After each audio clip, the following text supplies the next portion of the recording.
Mesdames et messieurs, bonjour. À la suite du discours de M. le Président de la République qui a annoncé plusieurs mesures, entre autres l'état d'urgence. J'ai reçu quelques questions.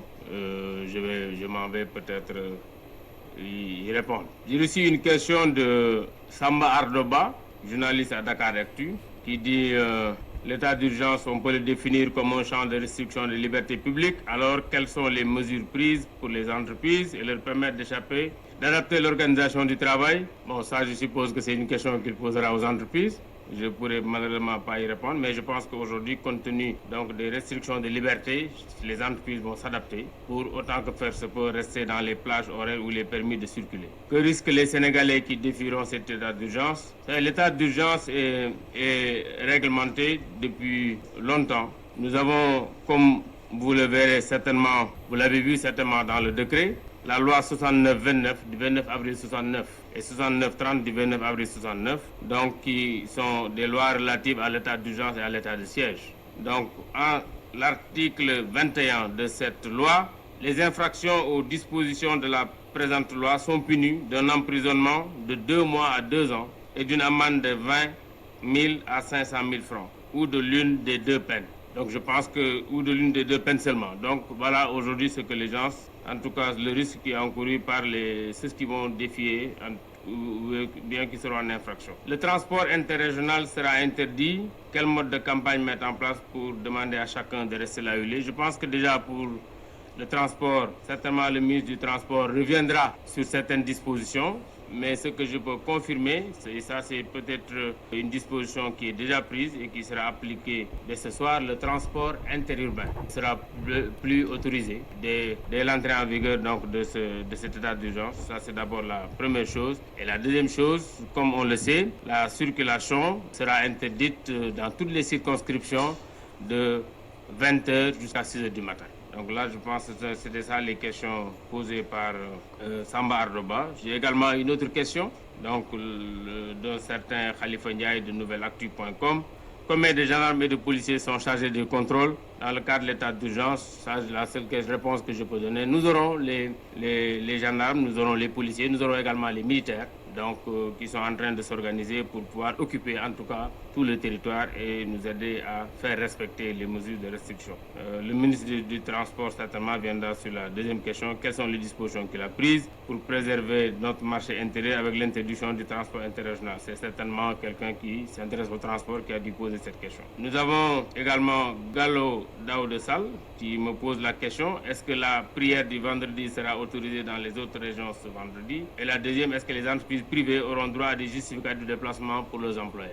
Je voudrais quand même préciser que nous avons interdit les rassemblements et c'était une démarche didactique. D'abord, et c'est important de le dire, ce n'est pas la prière, on ne peut pas interdire la prière. Nous avons voulu éviter, c'est comme aujourd'hui on vous demande de vous adapter par rapport à la situation actuelle, parce que vous avez l'habitude de vous regrouper par un très grand nombre. Nous avions dans la démarche sollicité tous les marabouts, notamment les khalifs, les différentes familles, par rapport aux différents événements qui avaient lieu qui ont lieu ce mois de mars, et je pense qu'il nous reste l'appel qui était prévu pour demain, et nous avons sollicité qu'ils acceptent pour cette période d'éviter les regroupements. Et ceci est également valable dans les lieux de culte, mais nous n'avons pas dit interdiction de prière.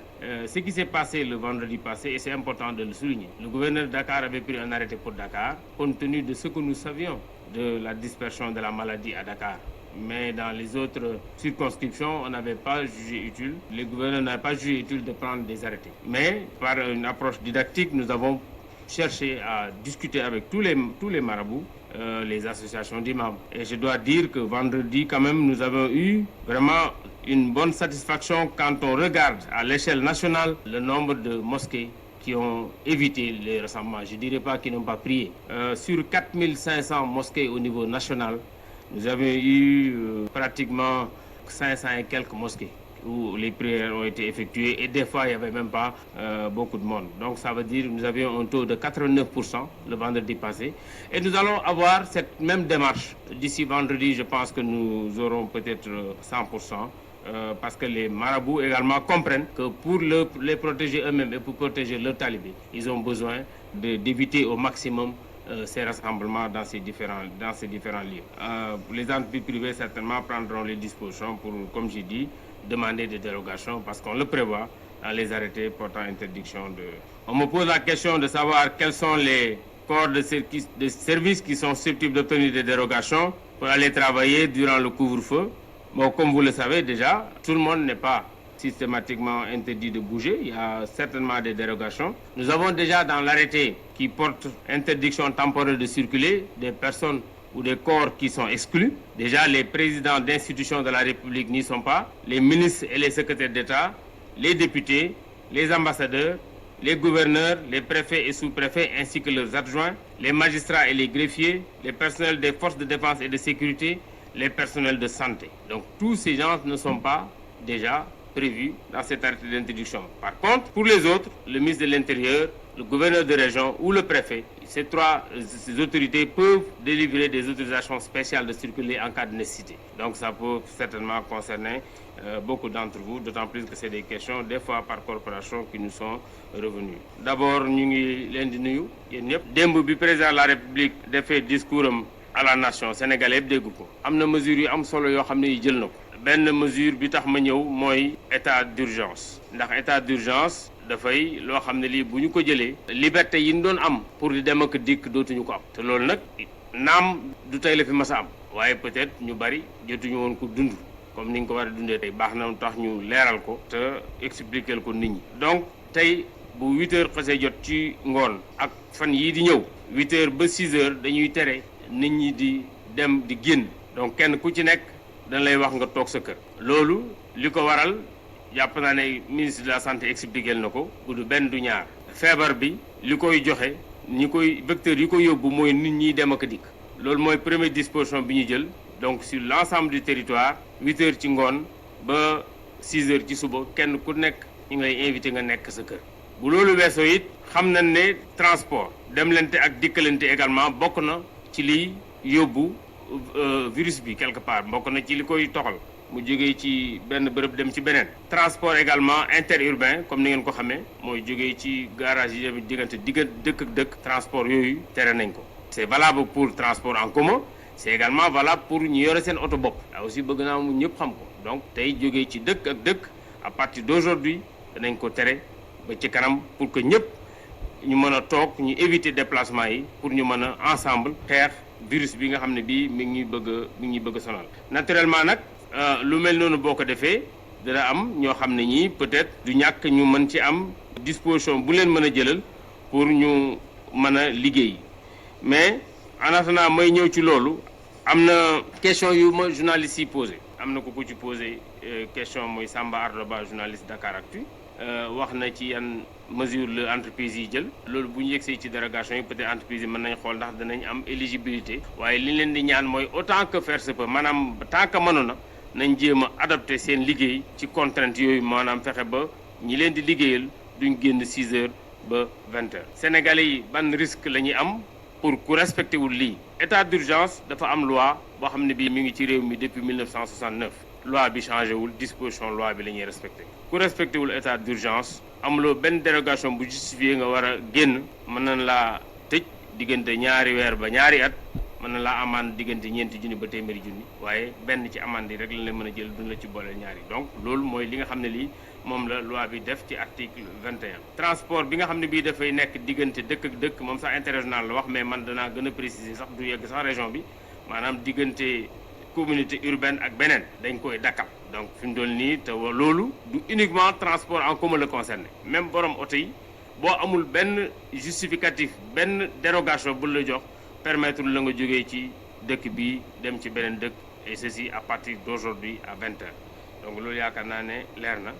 am na ku ma posé question Gallo Daouda benn question d'abord Khalifa Ndiaye wax mais yaakaar naa ne benn question bi ci man la bi ci des ci ministre des transports ñaata gendarme ak alkaati li ma ko mën a wax rek mooy pour ñu respecter état d'urgence bi gendarme yi ñoo ciy liggéey ak policiers yi ak militaires donc def nañ réunion léegi ak ñoom ba kenn ku nekk mi ngi jël ses dispositions pour que à partir de tey ñu gis leen sur le terrain pour que ñëpp mën a respecter disposition boobu. beneen bi question bi Gallo Daouda Sall moo ko posé wax na ci jullig aljuma gi ndax dana am ci yeneen régions yi bon foofu aussi li ma ciy wax rek mooy bi ñu tàmbali médecins yi taxaw wax ne nañ moytu ndaje yi te kenn ku ne xam ne julli aussi ay ndaje la defuñ ko pour jéem a tere julli wala pour leneen nañ moytu ndaje yi ak fu munta doon ci sport ci plage yi sport ci terrain yi donc muy disposition yu jël waaye gannaaw religion dafa sensible dañoo jàppoon ci suñu démarche ne duñ ci def lenn lu ñu waxtaanut ak kilifay diine yi man ci sama jëm bopp am na fu ma dem am na ñu ma wax ak ñoom ñëpp ba ñu mànkoo ci kenn ku ne xamoon na ne mois de mars bi amoon na ay événements yu am solo événement religieux parce que ci la Porokhane amoon ci la Daaka bi am ci la Kazu Rajab am et également ci la appel de Layène am muy événement yu am solo tasaaroo ci dëkk bi kenn ku ne xam ne taalibe yi dañuy jógee fu ne ñu waxtaan ak ñoom ba ñoom ñëpp ñu nangul ñu ko ne malgré que defoon nañ ko seen agenda ñoom comprendre nañ donc démarche boobu lañ jël également pour prières yi waxul ne dañuy tëj jumaa yi yëpp ci Sénégal dañ leen a invité ne leen lii buñ ko defee lii mooy conséquence yi parce que bu ngeen seetloo feebar bi ni muy yokkoo dee am mën na jóge ci benn ndaje rek daal di tasaaroo ni muy yokkoo ci àdduna bi dafa xaw a doy waar dafa yéeme kon démarche boobu lañ jëloon aljuma bi passé bi ñu jëlee waxtaan ak imam yi waxtaan ak yenn kilifa yi diine yi wax dëgg yàlla ñun jàpp na ne aljuma bi réussite la parce que pour la première fois nga jël une opération boo xam ne bii soxlawul sax nit ñi di déplacer juste par téléphone sur ñeenti junni ak juróomi téeméer yu juma ñeenti junni yi ak lu topp julliwuñu woon bés ba donc